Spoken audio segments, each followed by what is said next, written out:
All right, JustSaiyan here.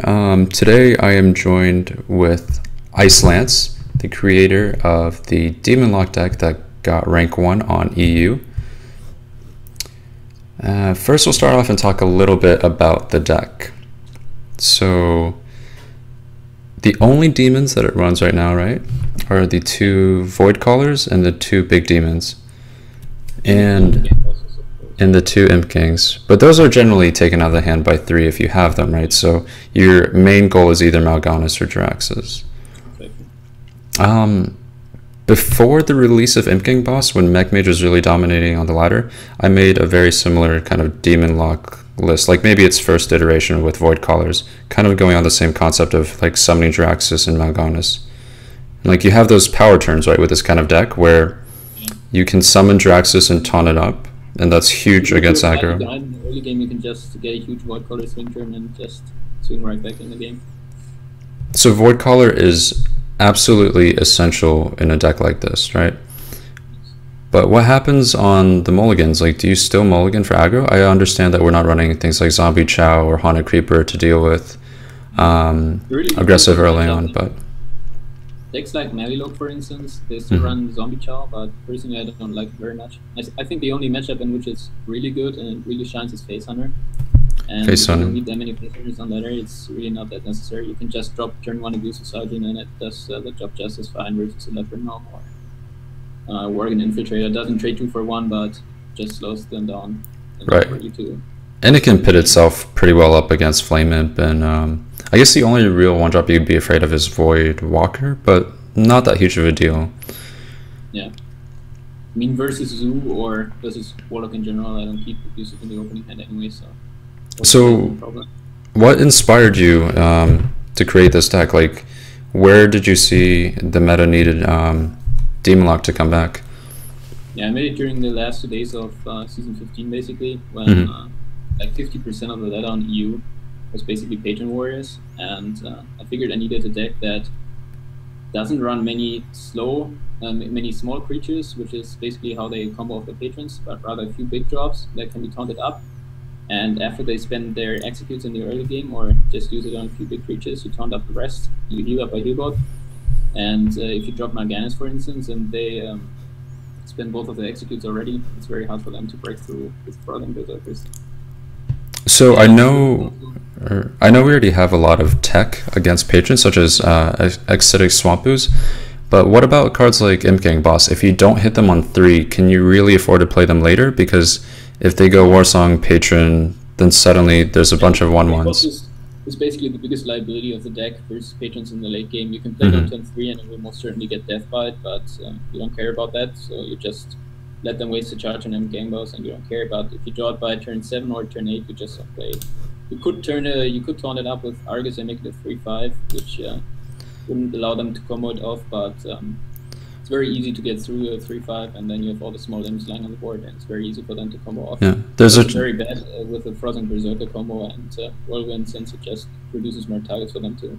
Yeah. So as soon as you see Emperor, there's no way Imp King comes off, besides like turn 3 or something. This is also why I never keep them in the opening hand. They're just generally a liability in the matchup. You could say the same about Implosion. It's just those are cards that are very bad versus patrons, but they're needed in order to stay in the game versus aggressive decks in the early game. It's definitely Gang Boss and Implosion still needed. Kind of just hold them off in tougher situations against patron. Yeah, exactly. I mean, you could use it on an Acolyte if you have no other answer than 3. You could just run out an Implosion, but for all for 2, that feels pretty bad when Implosion. That's a love-hate relationship with the spell. Yeah, well, Hearthstone is an RNG game, and sometimes you win some, you lose some, but Implosion is definitely still a very strong card. Yeah. Versus any aggressive decks, even if you just kill a 2 HP creature like Knife Juggler and spawn 2 imps, it's still very good and usually trades at least 2 for 1. Definitely. So Implosion hits aggro pretty hard, very, very good against something that has a hard time dealing with 1/1s, say aggro paladin, because I know this deck, unless you have the AoE, it still feels like kind of a waste, right, to just Hellfire board of 1/1s. So having Implosion to kind of counter their muster for battle is pretty important as well. It's not just a waste, but you also fall so far behind. I mean, you kill their 1 HP creatures, or maybe you don't even kill all of them because they have divine shields up. But even if you kill them all, you just essentially spend your entire turn doing nothing, just removing the board, and they still have the tempo advantage. Right, and you pass back initiative, and that's never good. So the Twilight Drake's very good against control, a little bit slow against the aggressive meta, but still definitely needed. I mean, even if you just play a Twilight Yeti at 4/5, it's still decent versus aggro if you had something to play on the earlier turns, and versus control, it's just a beast in any Warlock deck that taps a lot. For versus Priest, for instance, it's just even better than an Interpolate Master, and it just allows you to stay in the game. It's also very good since the deck runs a lot of silence targets. For example, I've seen Druids silence in Gang Boss if they had not answer, which is obviously a bad play, but some people still do it. When you have a Twilight Drake and they don't have a silence anymore, they just spend the silence on Voidcaller. Yeah. Basically, Twilight Drake is bad in a deck where you have no other silence targets and they just save it for Twilight Drake, but if you have more silence targets, it really begins to shine. Yeah. There's plenty of silence targets, and you'd even want Twilight Drake to be silenced if you coin it out and you go into Voidcaller, right? Yeah. Exactly. If you have Jiraxxus versus Druid, for example, then you coin the Twilight Drake, have it silenced, and then Jiraxxus comes into play, and Druids have no way of dealing with the 3/15. And we are very high on 4-drops, and this is probably the main difference between a Demonlock deck and a Malygos Warlock. I know it has a lot of the same mechanisms with double Owl, double BGH, abusive, things like that, but essentially you'd see a very different curve in the 4 and 5. Right here we have essentially, let's see, 9, 10 4-drops. Yeah. 4-drops. Whereas in Malygos Handlock, you would have the 2 Blackwing Corruptors, maybe an Azure Drake or 2, the 2 Healbots, and Sludge Belcher, right? So definitely a little bit more, a little bit faster to the punch against aggro, because your power or your swing turn is 4, whereas Malygos is mainly on 5. Yeah, this is one. I mean, I played a lot of Demonlock before, and it's as you just said, the deck contains a lot of core cards that also run in the Malygos list. Basically, just figured that Malygos has a lot of situational cards. I mean, this deck has quite a few situational cards as well, but Demonlock has even more in the form of Soulfire, for example, and Zombie Chow in the late game, which is just garbage. And Corruptors are occasionally just bad, what is it called, that 5/4 beast, Tall Strider? Tall Striders, the Ostrich. So basically, this deck has fewer situational cards, but it still has the same core as Malygos, which made Malygos very strong, like the Yusuf double BJH, just makes very good versus control, the double Iron Big Owl, very strong versus Patron, just silencing the Acolyte. And then it runs the late game is a little stronger. Basically, you have 2 win conditions with Malygos, right? Either you grind them out or you burst them down. Right. And I figured that in most games, you're just grinding them out unless it's a really slow control matchup and you have all the time in the world to set up your Emperor for the Malygos combo. But usually you just win via value and card advantage, and this is just what this deck is designed to do. It just outvalues the opponent and has a constant card advantage. Definitely. Without having that many situational cards. And that's just something inherent to the nature of the Warlock hero power. So, yeah. I find Jiraxxus to be like a very huge win condition, especially against control decks. Yes. Like Control Warrior, like you probably can't grind them out, and even Priest can be somewhat of a problem. And once you flip Jiraxxus over, also Echo Mage is really getting quite popular. Right. Giants. You just drop Jiraxxus on 9 without putting them in Giants range, and they can't do anything. So Jiraxxus is definitely very versatile, makes the deck very well rounded. Dr. Boom, I know this has been a cut in Malygos Warlock because the idea was to not have any BGH targets, but since we do have Mal'Ganis, it seems like you'll get hit by BGH eventually, right? It's debatable. I mean, Boom is just too good not to run, I think. Of course he gets BGH quite often, sometimes he doesn't and you just win the game, but even if he does, you still have the Boom bots, and they do a lot of damage, and if you lose Dr. Boom to BGH, you have Mal'Ganis, and you're all good. Well, otherwise you get an early Mal'Ganis via Voidcaller, and you can just play Dr. Boom safely on turn 7. Definitely agree with that. Like, if you still have, I mean, even if you didn't play either Boom or Mal'Ganis early on, and you have Jiraxxus out and you turn up an Infernal, so 7/7 gets BGH, both of them are safe against them. there are enough targets to just. That's very true. Okay. Any other remarks about the deck? I mean, I got to play it on the NA server a little bit earlier on, and it was doing fantastic as well. What did you think were the hardest matchups for you on your climb to rank 1? It really depends. Combo Druid can be really problematic if they curve out perfectly. They just have that Wild Growth into Shredder, and then they silence the Twilight Drake or the Void Caller, and it's just very hard to come back into the game. They just keep on snowballing.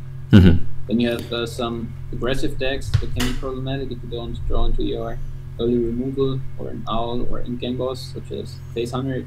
If they just have a couple of 1-drops and you have no answer, they're just done by turn 4, but this is the nature of any Warlock deck, essentially, unless you have double Molten Giant and can talk them up. I found... And respond to the early game. And then Aggro Paladin as well can be problematic if they overrun you early on. So it's a little bit weak towards aggro, but I found like mid-range hunter was one of the harder matchups as well, because if you don't happen to hit your curve perfectly, and I mean if you can implosion to maybe play around freezing, but if they have the Unleash the Hounds, then it doesn't really work out too well either.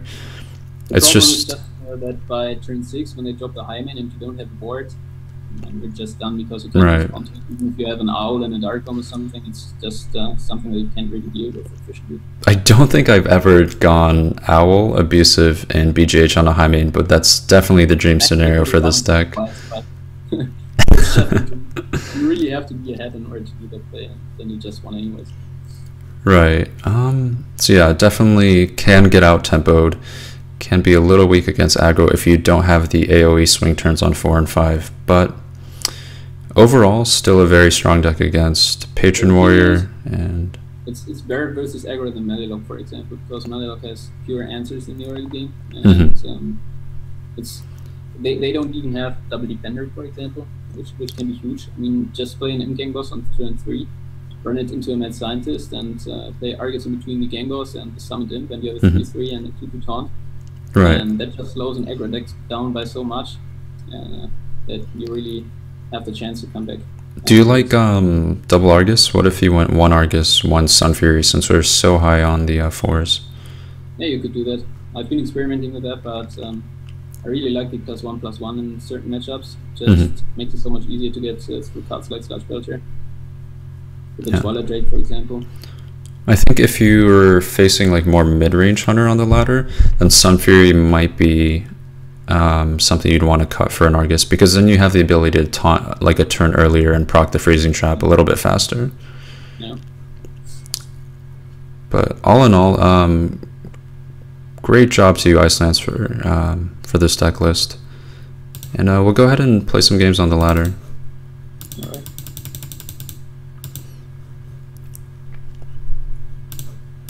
Oh, that's casual. Straight to ranked.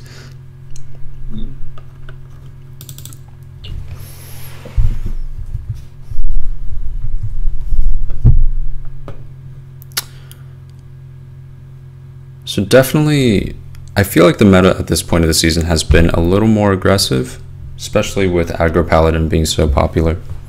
Yeah, I agree.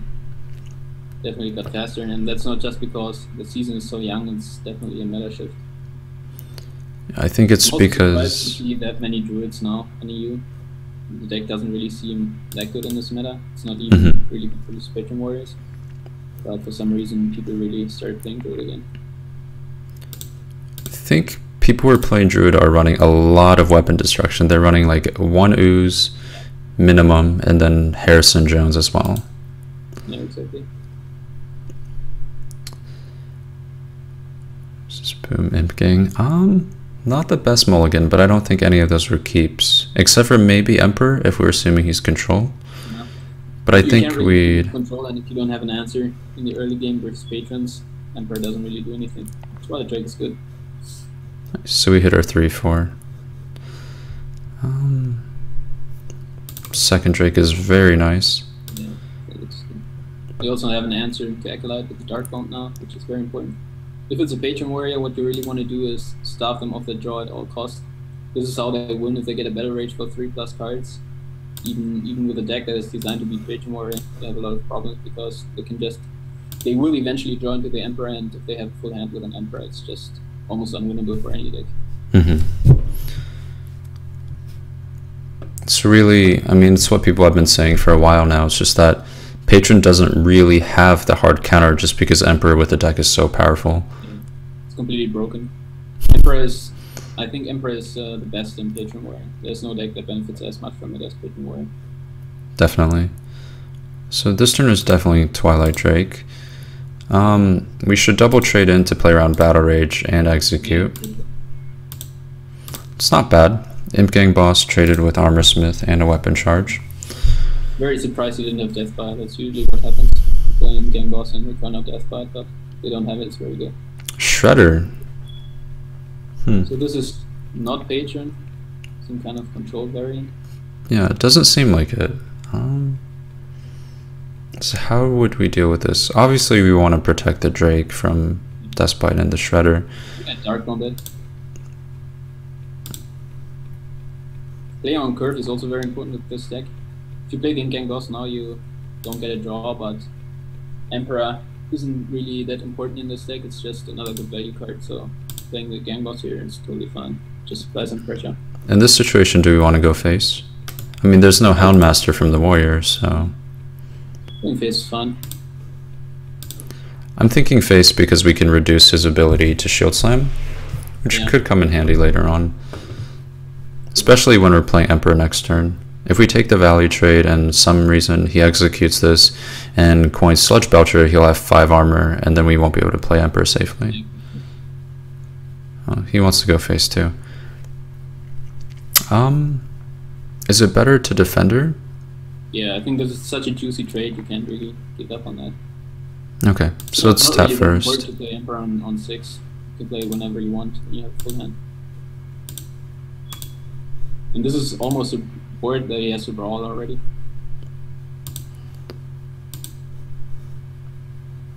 Okay, not bad.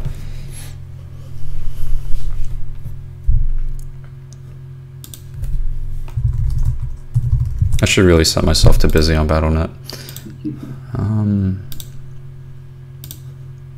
Okay, there we go.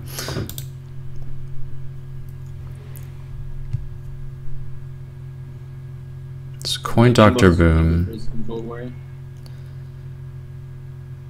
So is this a problem for us?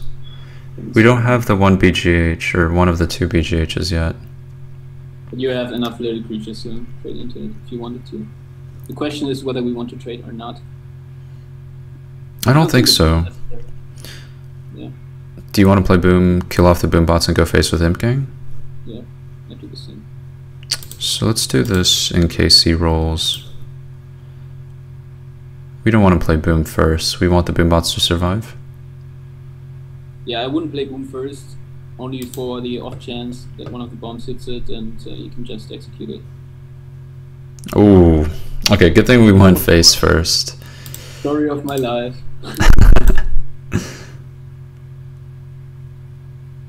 That's a little bit better. That's fine. This has been happening to me like a lot during these games. Just the end turn button keeps on messing up. I think that bug is in the game for a long time. They fixed it at some point, but for whatever reason it's back now. Is that a BGH off the top? Yeah. Where's our top deck BGH? Just runs 1, but of course he has a top deck in. So the worst situation here is he just equips Death Bite and goes face because he has Grom. Yes. But this is good. This is good. And I think he's making a trade, is he? Nope. That'd be hilarious if he made a trade there. Okay, so if we run the bombs in first, we have a chance of him getting more than 1 draw of Acolyte, which would be very bad. But we are at a decently low health. He doesn't have like an activator for Grom, so I think we can afford to tap this turn. Yeah. So we can go Twilight, Dark Bomb this, and then start doing some RNG trades. That's good. I think we go Imp and then Dark Bomb, or sorry, Boombot into the BGH.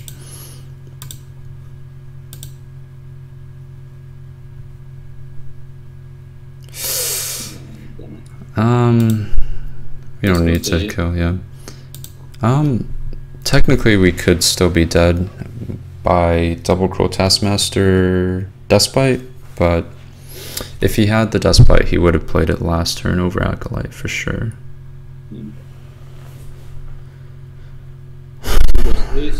Still Ghostface, okay.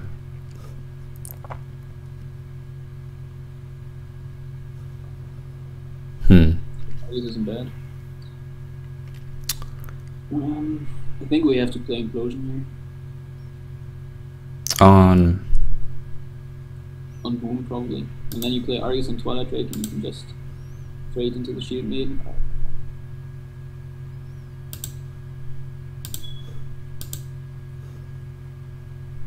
Yeah, exactly.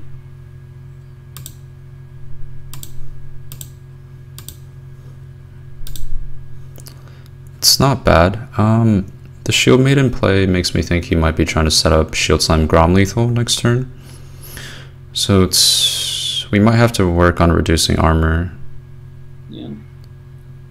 Warriors have a lot of trouble dealing with such a board. This is really whether it's worth brawling or not. This is just the type of board where you can't really decide whether it's worth it. And then those little things just keep chipping down at the armor.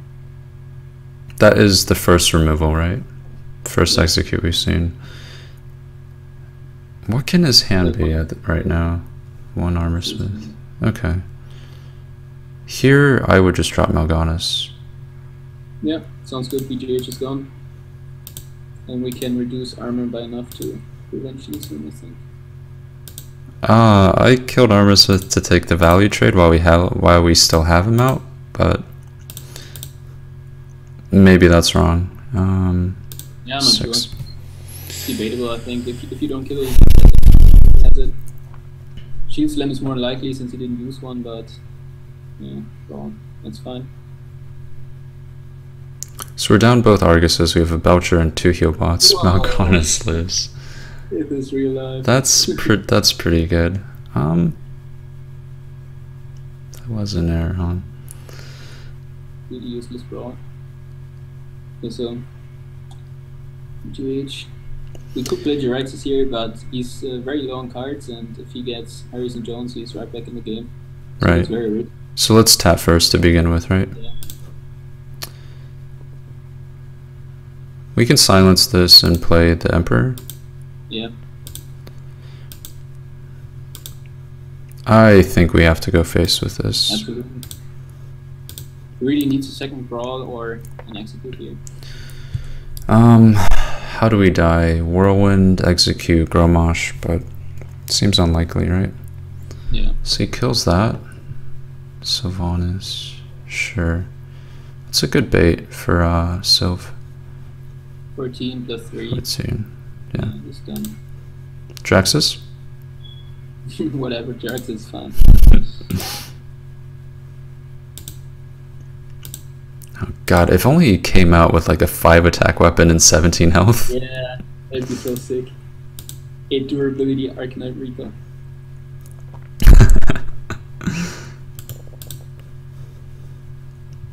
It's not bad.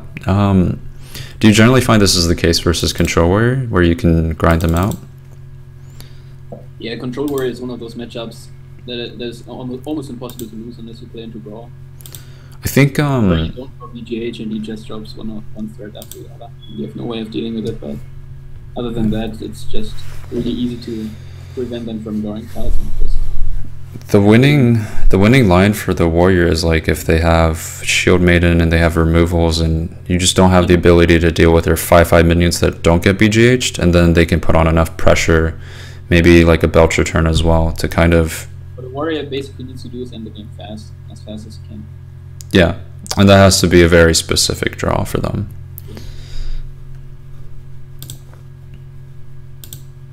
It's just very easy to stay ahead versus a Warrior because you have, with in-game loss and Implosion, you have a ton of little creatures that are almost impossible to remove for them, and you can just make trades into their Slash Belchers and Shield Maiden without them really getting any value.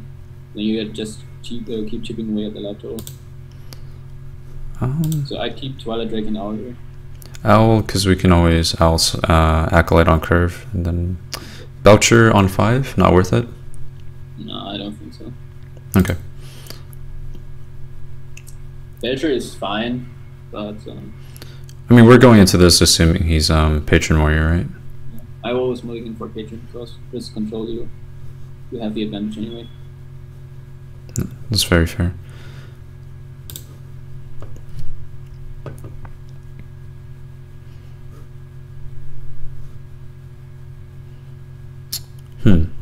So maybe keeping Mortal Coil wasn't bad, but a lot of people don't run Loot Hoarder anymore. Yeah, really. I tap here. No point in silencing that. He plays Acolyte next turn. Yeah, definitely. The consideration was if we silence this now, we could play Imp Gang Boss on 3, but we didn't quite have it yet, so... Yeah. Better to play Gang Boss, or better to coin out Twilight Drake? If he has an execute, he'll definitely execute Twilight Drake, and then you don't really have a follow-up. So I'd go for the Gang Boss here. If he plays Death Bite, you can still play Twilight Drake next turn, this Loot Aura dies if he attacks with that second side. Okay. We're a little scared in this situation, because if he has the Death Bite, and for whatever reason he decides to just YOLO make a bunch of patrons on 5, don't quite have the answer, but a little unlikely. Sometimes patron just does have that kind of god hand though, like you get Despite into the patrons on 5 and no Despite again. Nice. We could better rage now for 2 cards, but there's no way we could prevent it. What? Don't really understand. Why? Yeah.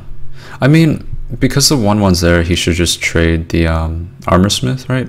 Yeah. Into the 1/1 and then force me to trade with the... I think so, defensively. Yeah. And he knows this is... Oh, what he would assume is that this is Demonlock, so there's no reason to play that defensively when you know there's no giants. Yeah. I mean, as a patron, you have all the time in the world to be the aggressor in the early game and just reduce the life total to like 15 or something. And then even if you get lucky, you can just play Commander in the Frothing on turn 6 or something, and you have Death Bite set up, you just win. So we're killing the Armor Smith, want to play around Battle Rage. I think we can afford to silence this Loot Hoarder since he hasn't played an Acolyte yet. That's fine. And it actually plays a little better on curve anyway, right? Yeah. The consideration was maybe... That's the answer he needs. It really depends on whether he has Execute now or not. If he doesn't, he's quite far behind. Was there any consideration in tapping over the silence? If we're tapping, what are we looking for? The second Twilight Drake, and maybe Boom? Yeah, really situational enough. Would be great, Emperor would be great. And Argus would also be fine as long as you still have a board. What is he doing? Okay, so he runs double Owl, double Cruel Taskmaster. Or not double Owl, double Loot Hoarder, double Cruel. Kind of a strange list. Might not be running Gnomish or the Dracos there. Fury combo pieces probably.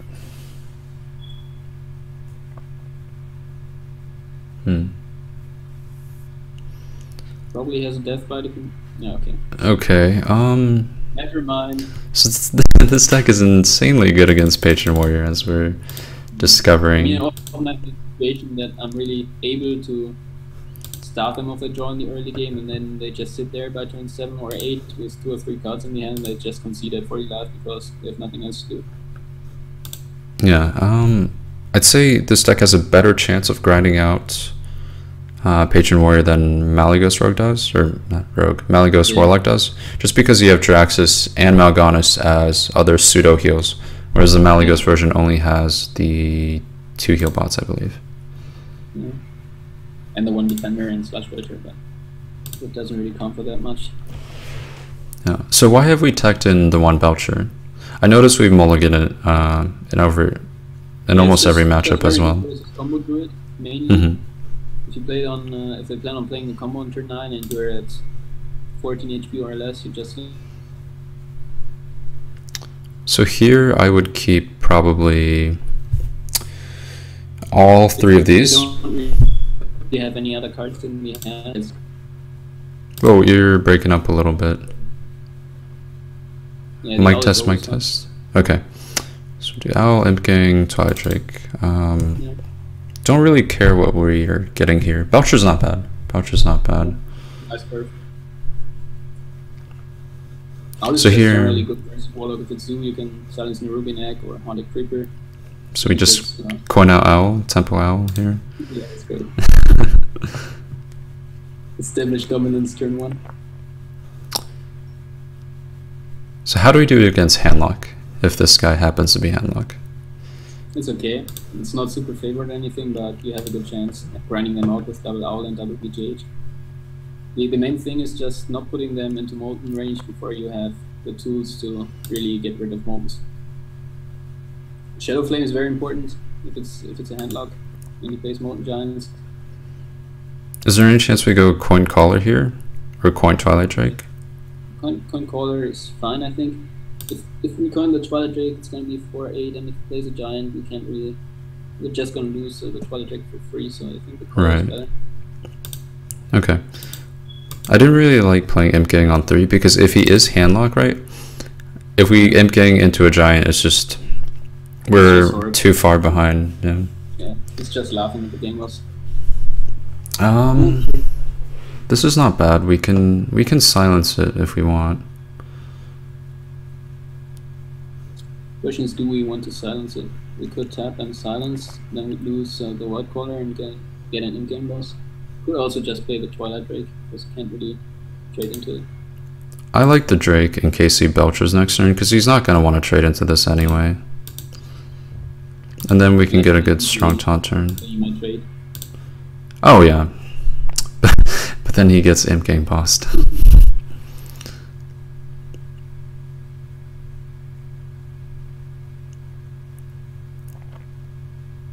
It's kind of an awkward situation for him. 2 really strong silence targets on our side.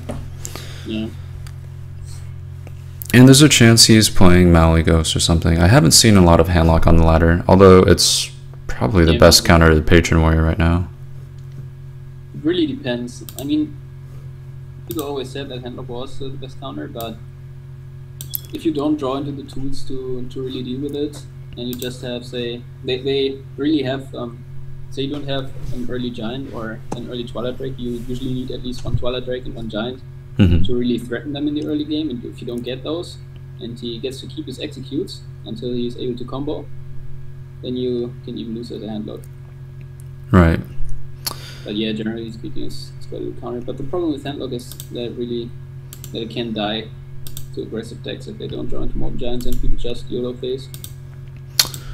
Well, they were saying that Malygos Warlock was a pretty good hard counter to Handlock, just because you had the double BGH and the double Owl, and at the same time you also had the burst damage to stop them, which is kind of where Malygos is the best counter to Handlock, because you can, they won't burst you down, you know that much. You have all the answers to the deck, and then you can just sit there until you draw Emperor and have a few combo pieces in your hand.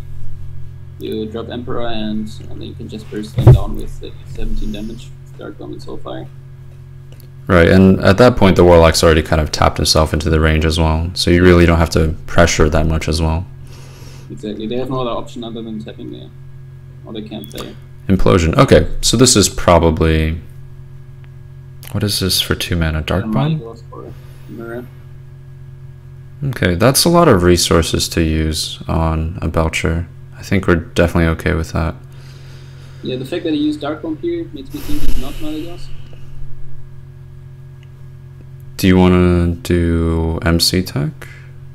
Okay, do we have a stronger play? We're gonna play a game boss as well. And if you don't get the Twilight Drake, it just dies, but what else can you do? Yeah, it's fine. Okay. Almost. Is this even worth silencing at this point? Probably not. No. Do you want to play... You might even be running Sylvanas or something. Yeah, definitely. Silence is for the second Twilight Drake and Sylvanas. In terms of placement, I think Gang Boss, far right. Maybe we should have placed this on the others. Well, actually, we couldn't do that, right? Because the MC tech would just... Yeah. Okay.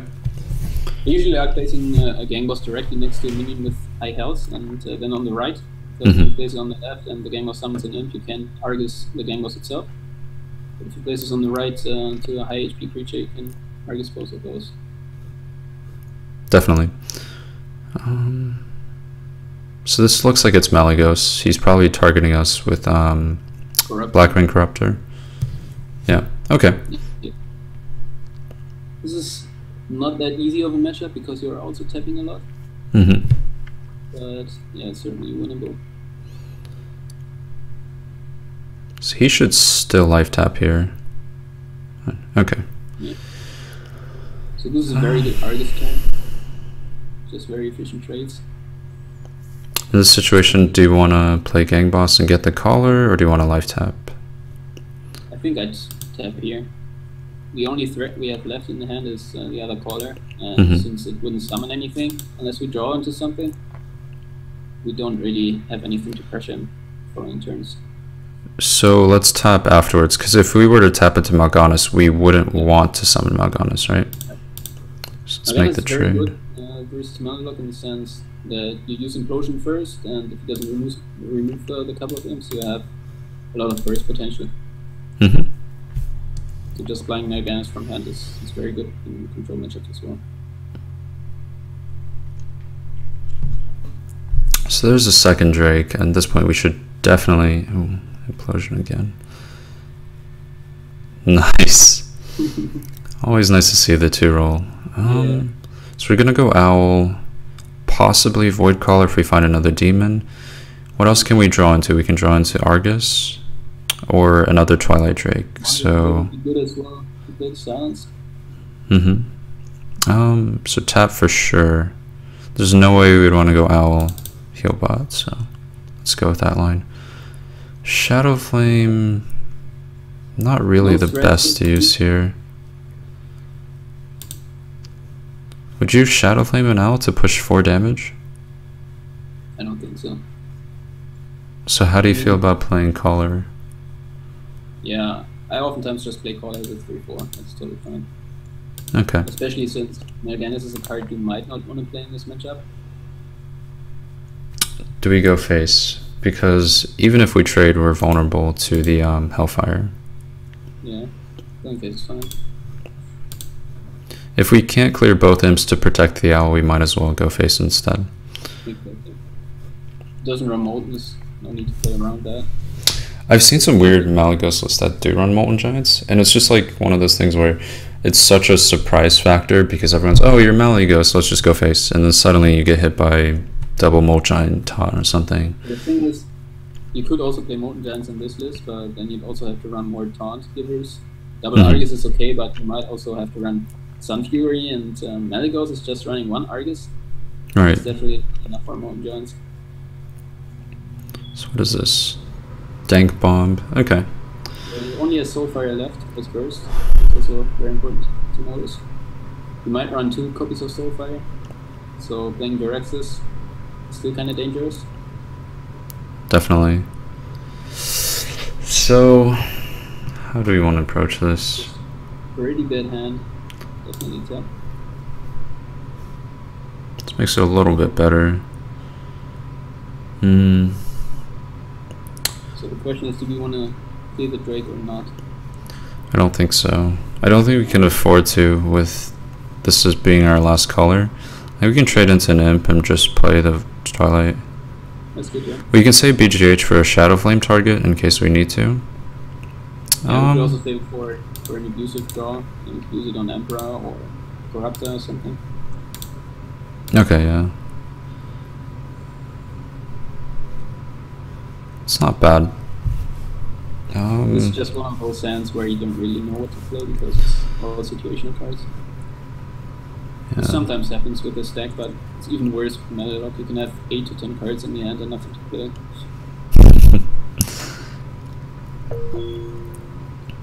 We might just start throwing out heal bots at this point. Just allow us to tap a little bit more.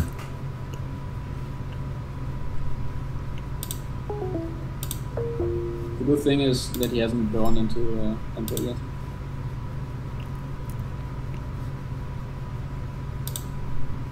So as soon as he finds Emperor, we're a little scared, but he has used both Dark Bombs, right? So reasonably, we expect like 9 points of burn. Yeah, maybe he runs double Soulfire or something to do that. Oh wow, he just goes face. So you can BGH Shadow Flame, you can still life tap. We can draw into the Mortal Coil, which allows us to full clear. Yeah, if we don't hit the coil, are we really trading this in? That's... you play both trades, right? Mm-hmm. So we could also owl first. Do you like the owl play then? And then we just... But the hand is so situational, it's... The hand is totally crappy and it really hurts not to tap. Mm-hmm. But then again, if we don't get the Mortal Coil, we just have to sacrifice in the corner. Alright. We definitely don't want to Shadow Flame the Twilight Drake, so I'm gonna go this route. At this point in the game, who's winning? Difficult to say. I mean, I feel like at least in the Malygos mirror match, board control matters a lot more than the life taps. So even though he's tapped more than us, as long as you have board, you should be considered winning. You might not even have anything to play here. He could be saving Emperor, like maybe he has Emperor this whole time, he just didn't have all the... Okay, no, I guess not. So he has no really efficient way of dealing with the break. That's very good to know. Do we protect it then? Just Dark Bomb this and do something like Healbot? Healbot and Dark Bomb. It was great. So here's the point where if we do get into like a very grindy situation, if we can see a BGH or two come out, like boom, suddenly just becomes so hard for him to deal with. Yeah. So do we just save this card, assuming that eventually he'll have to play some duds? He most certainly has a BGH in his hand since he didn't play anything else last turn. Mm-hmm. Okay, this is kind of bad. Probably Emperor Malygos deals 18 damage. Yes. We have used both owls as well, so this is pretty troublesome. We definitely have to clear that one. Do you like the Argus clear, or do you like trade Dark Bomb, tap, Healbot? Yeah, trade Dark Bomb, tap Healbot's probably better. We still need more options. Again, it's okay. Yeah, I definitely like saving the Taunt Giver here, since it is our last one. Plus, if we run in the Twilight Drake, it's just weak to Mortal Coil afterwards, so we want to protect this Drake as much as we can. What would be problematic is a naked Malygos here, but I highly doubt he's going to play that. He has used both Healbots, so he's out of heal. So we have 7, 8, 9, 12, so we're just one off. We can top deck Abusive Sergeant, I guess. If we use both Dark Bombs? Siphon Soul. Wow. Okay.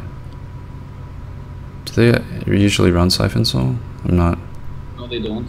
Not too sure. Lento Okay. They also run double Arcs. Does he run double Soulfire? Should we play around double Soulfire? I don't think so. Tap Dr. Boom. Yeah. Let's be ballsy.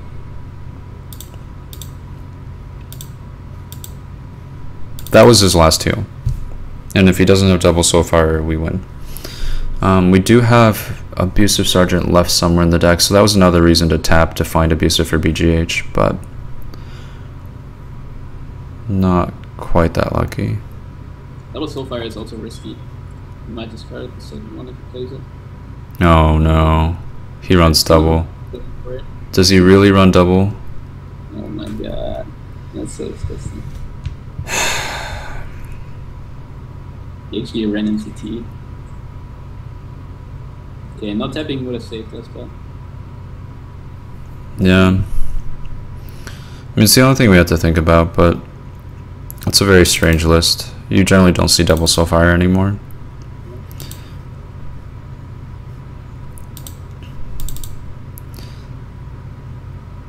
And the fact is, like, he didn't even Emperor the Malygos, so you would think, like, he's saving Emperor that whole time.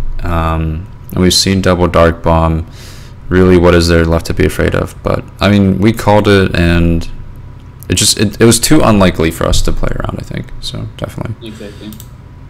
It's just like playing around double cruel taskmaster or something. It's just, there's just no point in doing that.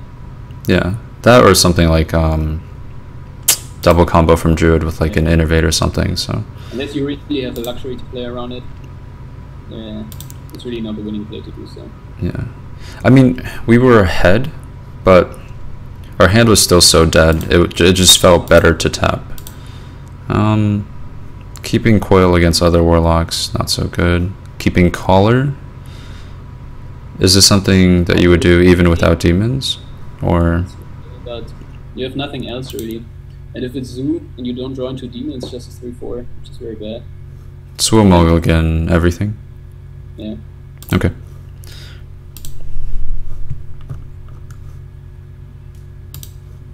Gang boss, exit swamp boost, check. Nice. Yeah. So with this hand, if it is Zoo, I think we just follow the curve. Ooze onto gang boss, Polytrick, not bad. Something to contest. Better than any other type of warlock, I think, because we don't have an owl for Twilight Drake, we don't have PGH for Giant. Void Caller, that is amazing for us. Yeah. Really good for the use counter. He's an abusive if he wants to prevent the free trade. Yeah. So he might not be able to do anything else. Who do you think is favored in this matchup? Since MCT is still in the deck, I Mm-hmm. think this deck is favored. It's not like 70% favored, but around 60%. Okay. Fire and Shellflip can both do amazing work. So Also really the depends on what kind of Zindas he's playing. If he's playing the slower version with Wallers and Malganas and Boom, this deck is also favored with the double BGH. he's definitely playing. This might be more aggressive Zoo. Yeah. Okay. I don't mind just playing Twilight Drake. No, that's fine. What I get it. Still trades favorably with the Dark Iron, unless he plays Argus, and then we can still Moricoil it. Owl also doesn't do anything.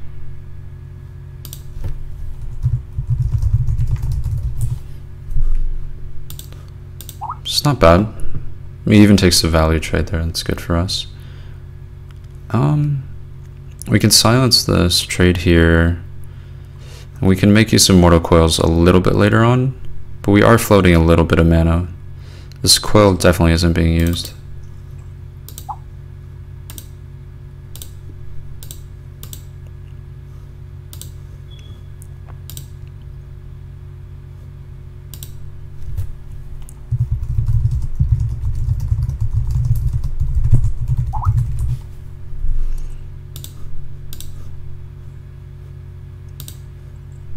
So Imp Gang boss, not too bad. Yeah, that's okay. So in this situation, do you like Emperor here? Yeah, I think it's fine. And then we'll just Otherwise, clear we off play Coil, an egg, yeah. Coil and Void Caller into nothing. Let it be too weak. Emperor basically has taunt. Yeah, we would take like so there's 3 demons left if we make that lineup play. We have Jiraxis, Malganis, and another Void Caller, and one Game Boss, I think. And chances are a little bit too low for us, right? There's an implosion. It's not too bad. Plus the Mortal Coil is free for us. Yeah. So he has to trade in Gang Boss and a 1/1. He might have like an abusive or something. He didn't have Power Overwhelming, which is also very good for Dr. Doom next turn. Yeah, the double abusive trade, or sorry, the double trade here is pretty good.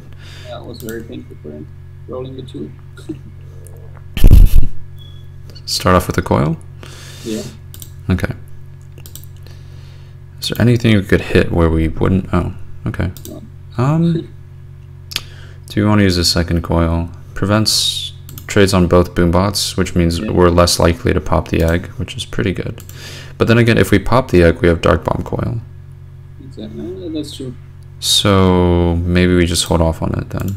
Yeah, maybe just slam Boom and be done with it.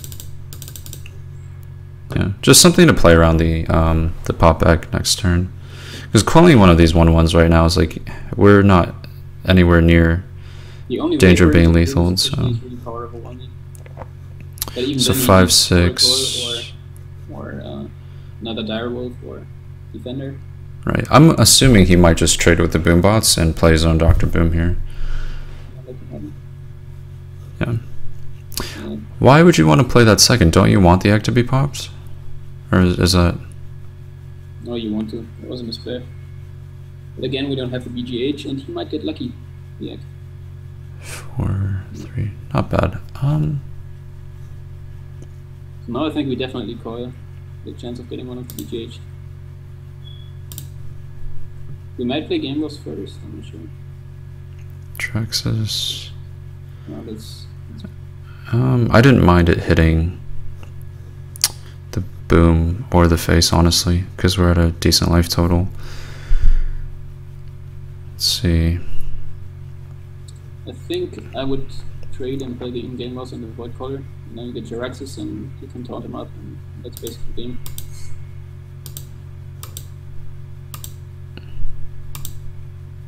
I swear I put this on the other side, but the collar will actually spawn on the left hand, so it doesn't matter too much. Yeah.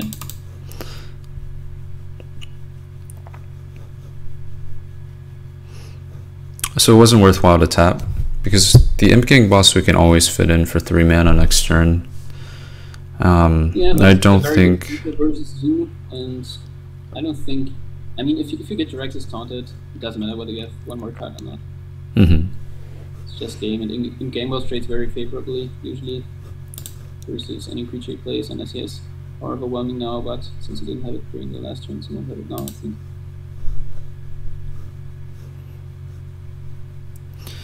So we've outzooed the Zoo at this point.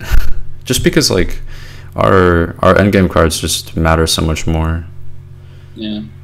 He had PO the whole time. It was the leftmost card, he just chose never to play it. Yeah. It's interesting. Maybe he thought he could burst us down from 20 HP and he was counting on that. It seems that way, like, say like PO Doomguard or something, yeah, it looks like it. So I'd rather kill this. It might be a Void Terror coming out. Yeah. But then you can't play Doomguard. Direwolf. Okay, Doomguard's coming out. Argus. Okay. Sure.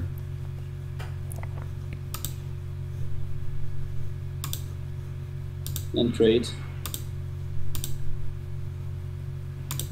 We're just playing Jiraxxus this turn, right? And heal botting. Yeah, absolutely. Heal bot just for the body. No, he should just save himself some time and concede. You gotta give him the greetings, like that's the signal. Absolutely, that's mandatory.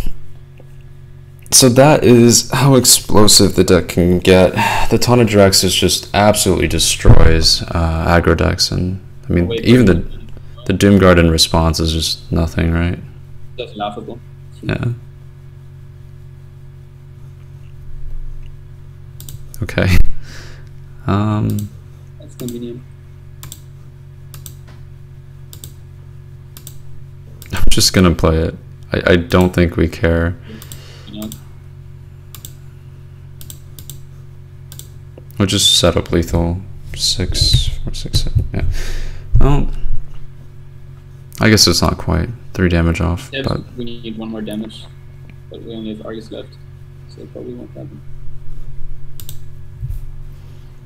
do you use a deck tracker when you play, or? No. So you keep track of this pretty well.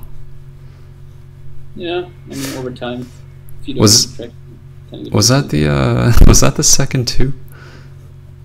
Yeah, the second. Yeah. I feel bad for the Zoo player. Well, he got the Jagger.